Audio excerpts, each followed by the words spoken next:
Hello, everybody, and thank you for joining us for today's BU Industry Insiders webinar, the 8-Step Roadmap to Lead Generation. My name is Jeff Murphy, and I'm an Associate Director in the BU Alumni Relations Office. And just like our presenter today, I'm a proud alumnus of the BU Questrom School of Business. Today's webinar is sponsored by the BU Alumni Association and is presented as part of Alumni Career Weeks 2016. The Alumni Association is dedicating the entire month of March to alumni careers with 31 days of networking events, professional development webinars, panels, and more. Whether you're a seasoned professional looking for a change, you're new to the job market, or maybe you just need some advice to apply to your career, there's likely something happening for you. Registration for our remaining March events is open now, and you can see the full schedule of events that take place both online and in cities around the world at bu.edu/alumni/careerweeks. Before I introduce today's speaker, some brief housekeeping notes. As you know by now, this webinar is being hosted on the Adobe Connect online meeting platform. If you experience any trouble with the audio or visual portions of today's presentation, I'll ask that you please contact Adobe Connect directly. Let me give you their phone number. You would reach them at 1-800-422-3623. Today's presentation is being recorded and will soon be made available for on-demand viewing on the BU Alumni Association website at bu.edu/alumni.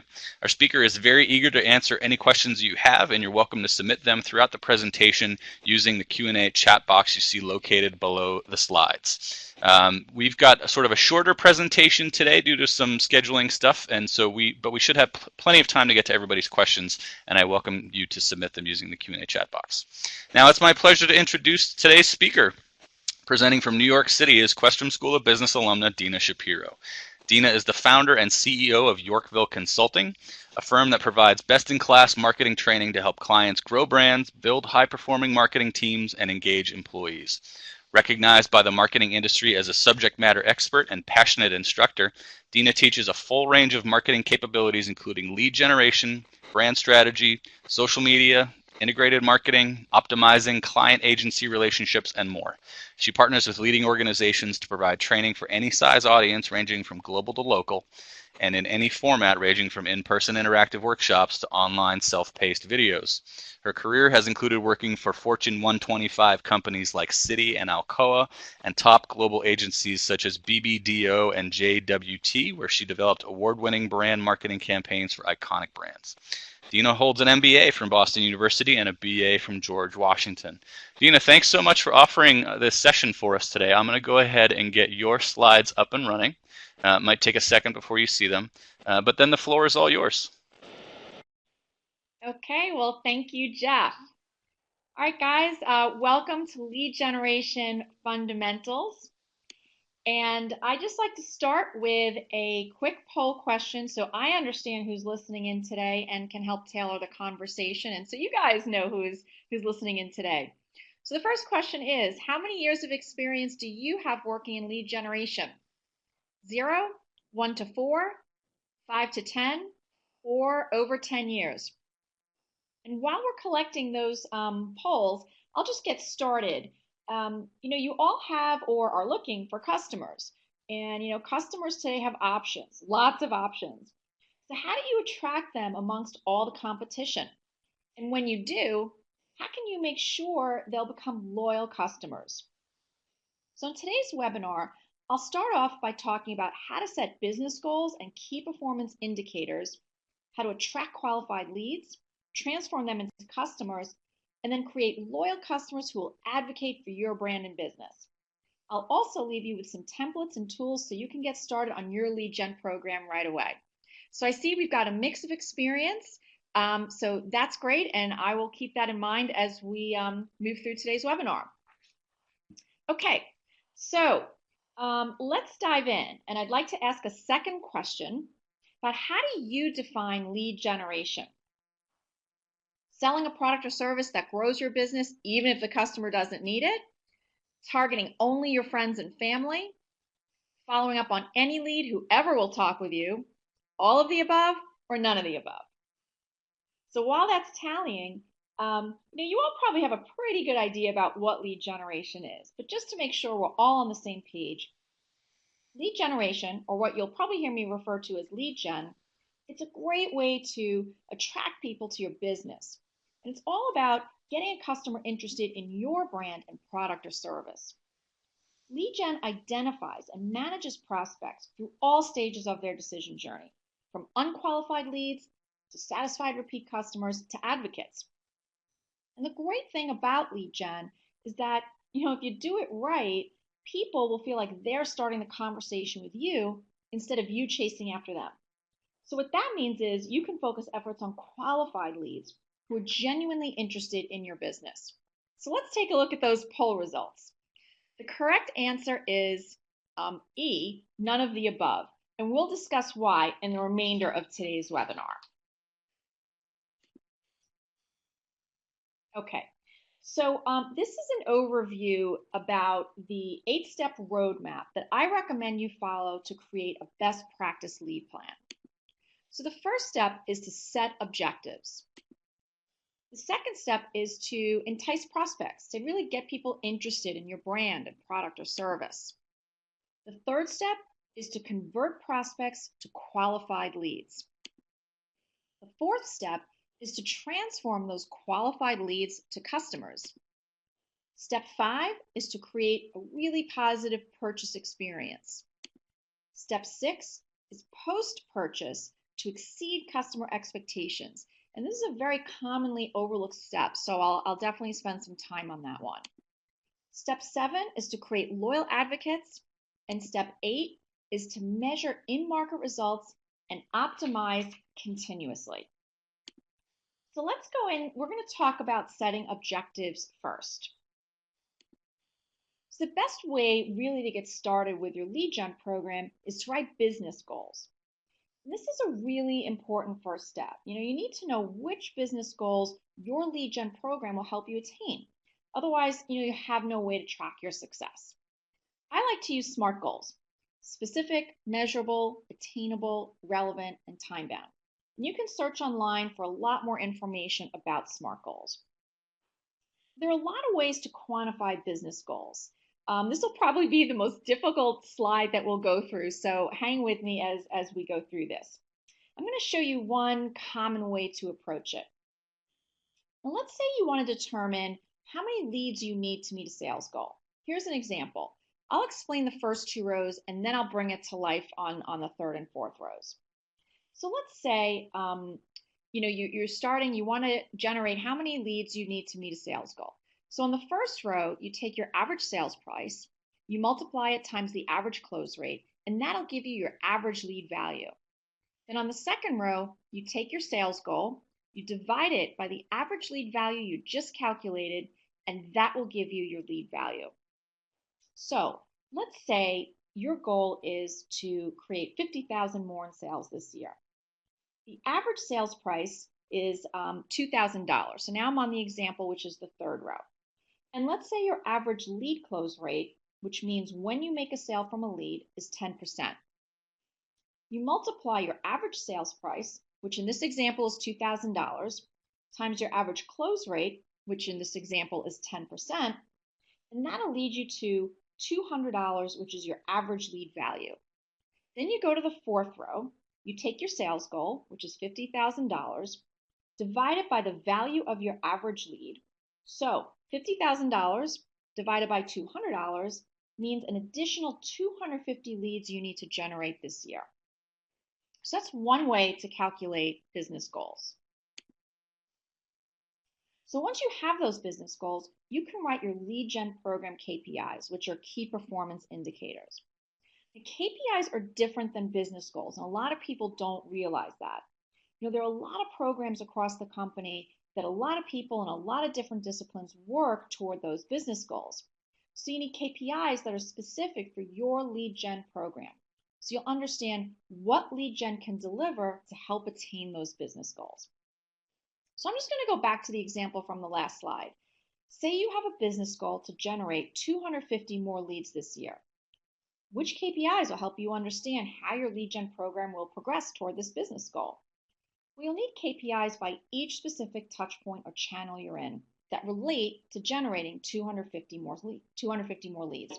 So on this slide, I've included an example.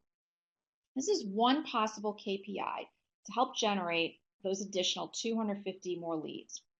And that would be to increase the number of article downloads from the website by 5% each month. Now, the last step in determining goals is to benchmark. Benchmarking, it's understanding your starting point, where you stand before you launch your lead gen program. So you have a basis for comparison. And a lot of people forget to do this, which is unfortunate because you really only have one opportunity at one point in time before you launch your lead gen program. And there are a lot of different ways to benchmark. I'll show you two good options here just to get started. One is by looking at company data, and the other is by looking at external industry data. You may not have all this information at your fingertips, and that's okay. Just benchmark with the information that you do have. Maybe you'll get it from your research department or by searching online.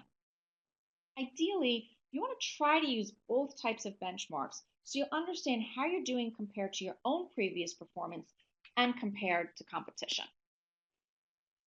So now we'll move on to step 2 in the roadmap, which is to entice prospects.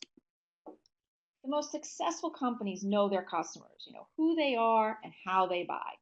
The better you know your customers, the smarter you'll be about understanding what types of leads convert best. Start by knowing basic information like age, gender, income, profession, and then think from your customer's perspective. How do they buy? What's their decision-making process? And there are lots of decision journey tools out there. We could spend a couple of hours just talking about the decision journey. But what I suggest is that you start with the McKinsey model, which you see here on the right, so you can familiarize yourself with how to approach decision journey mapping. And I've included one link here, but you can search this very easily on your own. Next is, once you understand your target, you can start creating content that'll be relevant and engaging. I suggest review your lead gen program KPIs that we discussed to make informed and really focused decisions. So to demonstrate, let's go back to our KPI example from before, which was to increase the number of article downloads from the website by 5% each month. So in this example, the content types and formats that you see on screen would be really relevant. You could post a PDF of the content on the website, you can send emails with links to the website, and you could do social media posts that link to the website. So staying with the same example, let's say you've posted content on your website. But how do you get people to visit your site? SEO, which is search engine optimization, attracts organic, or what some other people call natural or earned traffic to a website. We all do lots and lots of searches every day. And just think about it. Which search results do you click on? Probably only the ones that rank up really high on the first page. Most of the time, we don't even bother reading what's on the second or third page. So it's really important to optimize your search rankings so people will see your information right at the top of their search results page. Now, search engines display links that are relevant and credible, which they measure by analyzing keywords and the number and quality of external links from other pages. So to improve your SEO, you need to do 3 key things. One is to use relevant keywords. Make sure you use clear, descriptive, concise language. Definitely avoid numbers or letters with no meaning. 2 is to write well-constructed content that focuses on quality over quantity and provide useful, not just promotional information. And 3, use external links to promote your content. For example, in social media sites where people can share. You can learn a lot more about SEO by visiting Google Webmaster Central's SEO resources and tools. So moving on to step 3 in the roadmap is to convert prospects to qualified leads. Now, to qualify leads, you'll need some information first. How do you obtain it? Create a worthwhile reason and simple process for people to share their information. You can use customer insights to create compelling offers and call to action. Use transparent, concise language to create trust. Create a sense of urgency to persuade people to act now. And construct a seamless experience from the call to action to the landing page. So step 4 in the roadmap is to transform leads to customers.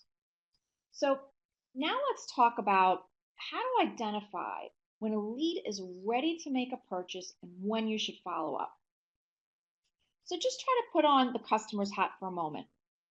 Let's say you're considering replacing an aging appliance in your home. You start with some brief research, you evaluate options, find a couple of options, but maybe for whatever reason, you just decide to hold off on that purchase for right now. The next thing you know, salespeople begin to contact you, but you're not yet ready to buy.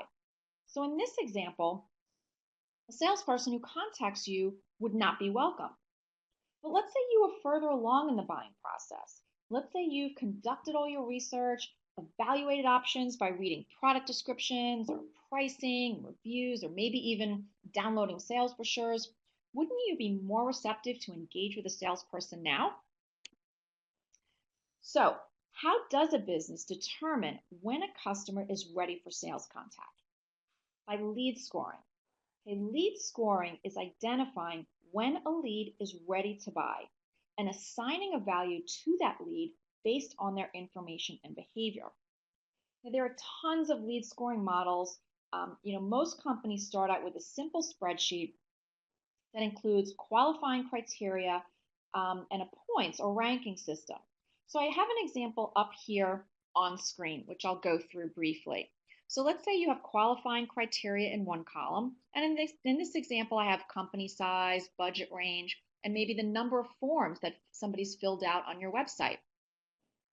Then I use a very simple scoring system from 1 to 10, where 1 is the lowest, 10 is the highest, and you give a score to each of those criteria, and you end up with an average lead score. So in this example, I've determined that if you score between 8 to 10, that's a really qualified lead that you should follow up with immediately.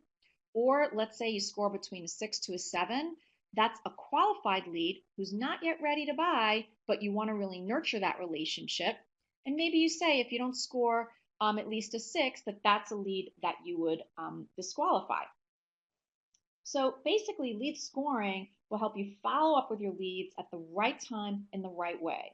So you'll be much more likely to, close the sale, and your sales team, if you have one, will work more efficiently because everyone will be focusing their efforts where it matters most. So step 5 in the lead gen roadmap is to create a positive purchase experience. So I'm going to review an example of an online purchase process. The average online shopping abandon rate is over 70%. So you'll want to create a clear and simple purchase process so people who are ready to buy will buy. You have to think through all the detailed tactics to create a seamless, positive checkout process. Now, while no business wants problems during the purchase process, the reality is that problems inevitably happen, right? So the key is to fix those problems immediately. You want to provide a variety of communication channels so customers can choose whatever method they prefer, whether it's phone, chat, or email. And when you resolve a customer's complaint to their satisfaction, in most cases, they will do business with you again. And know your competition. Understand competitors' strengths and weaknesses in their purchase process. Position your company and brand as better than the competition by matching or hopefully surpassing their strengths and definitely capitalizing on their weaknesses. The next step is to exceed customer expectations. So I have a final poll question for you.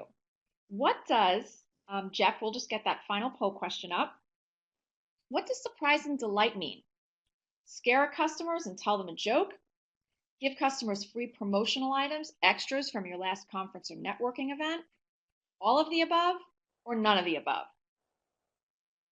And while that poll is tallying, let's just talk for a moment and then I'll come back to those results. So you've closed your sale. You think your job is over? Definitely think again. The customer experience does not end with the purchase. How a company treats a customer post-purchase often determines if they become repeat customers and recommend a brand to others. So make sure to keep customers informed with personalized offers, rewards, and content. You can survey customers to make sure they're satisfied or to improve your products or services. So surprise and delight customers by engaging them in social media.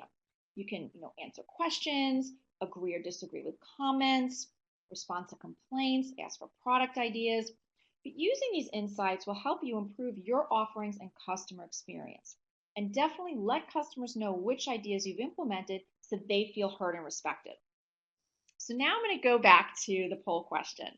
And most of you got it here. The correct answer is D, none of the above. Surprise and delight your customers in a way that's most relevant to them. And just think about your own experience. Let's say you have a favorite restaurant. You walk in, they recognize you, they send you over a free appetizer. That's an example of surprise and delight. Okay, we'll move on to step 7 in the roadmap, which is to create loyal advocates. The most trusted recommendations come from friends, family, and peers. Business Week did a study that showed that 7 out of 10 people who read reviews share them with friends, family, and colleagues. So sharing really amplifies the impact of those reviews. With one little post, a customer can reach thousands of followers in a matter of seconds and generate a wealth of leads by tapping into a network of followers who trust and respect their opinions. So referral marketing builds credibility and is highly targeted. A ton of industry studies are out there that all show that referrals rank in the top 5 forms of trusted marketing. The person making the referral knows their network well, what they like, what they need, and which products or services they seek. An effective referral marketing program includes at least these 3 components that I'm showing you up here on screen. You want to give rewards to persuade customers to make referrals, use internal communications and incentives for employees to make referrals, and create external partnerships to cross-promote across complementary partnerships and companies. Now we'll get on to the last step in the roadmap, which is to measure and optimize. So how did your lead gen program perform? You want to compare in-market data to your business goals to understand what's working well or what you need to improve. You need to understand the why behind the what. I put a few template examples up on screen here for you. The top 2 are from step 1, where you set up a KPI dashboard and then you benchmark. And then the third one on the bottom is an example of a template that you can use to monitor your campaign results. I definitely recommend keeping a simple scoring system. For example, 1 point if you exceeded the goal, 2 points if you didn't meet the goal, 2 points if you met the goal, and 3 points if you did not meet the goal. So the lowest score would win. But you could decide whatever works for you. The key point here is that lead gen is not static. It's definitely an ongoing process.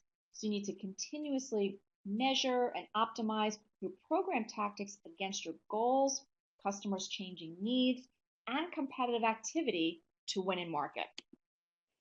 So to summarize, a best practice lead program grows your business by attracting qualified leads, nurturing those relationships, and creating loyal customers who advocate for your brand and business. I'd like to suggest a couple of next steps if you'd like to learn more about lead gen. You can redeem a free trial offer to watch my lead generation fundamentals video. It's 1 hour and 33 minutes, and I have the link here. So again, you can watch that for free. You can also download a white paper, which has a little more detailed information than what we talked about in this webinar. That's on my website, yorkvilleconsulting.com. And also a new website is launching in 2 weeks, so you can definitely check it out. And there will be a ton more content available toward the end of this month. And then I also have 3 additional marketing training videos launching in the back half of the year. How to hire a digital marketing agency if you want to hire an agency to help you with lead gen. How to develop a customer decision journey. We talked a little bit about that in today's webinar, but you can get a much more deeper understanding of that and how it relates to lead gen. And then how to integrate your brand across touch points with lead gen being part of that program. And if you'd like to know and be kept apprised of the launch dates of these videos, go ahead and connect with me on LinkedIn, and I will definitely be posting announcements about when those courses will be launching. So thank you. And I think we've got about 5 or 10 minutes for any questions that may have come up from the people listening. Awesome, Dina, thanks. We do have a question or two that have come in, but sometimes I actually like to invoke moderator privilege and ask questions that I have from watching your presentation. As somebody who doesn't work in sales, it was interesting to see sort of the science behind what you're talking about. And one thing that really struck me was when you were talking about sort of the lead scoring and sort of creating a ranking system for people that you hope to move down the scale to becoming a customer. And maybe this is a question that's an entirely different webinar on its own, but how do you, when you've got those sort of people that are that you want to nurture, your qualified prospects that you want to nurture along the path, what are some tips for doing that? Yeah, it really depends on your industry and your brand and your customers. But what you want to do is really engage with people in the beginning of their decision journey process. Because as they progress through their decision journey, they've been considering other options, other brands, your competition, have been reading a lot about them and have been engaging with them.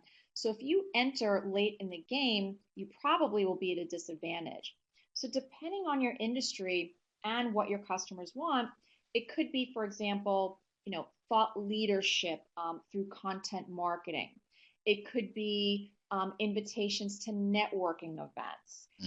It could be engaging with them in conferences. It could be email communications with content. So really the idea is not to try to be too salesy with them before they're really ready to buy, and to engage with them and really nurture that relationship. That makes sense. Lisa chatted in with a question early on in the presentation when you were talking about sort of calculating some of the metrics. She was wondering, how do you calculate close percentage?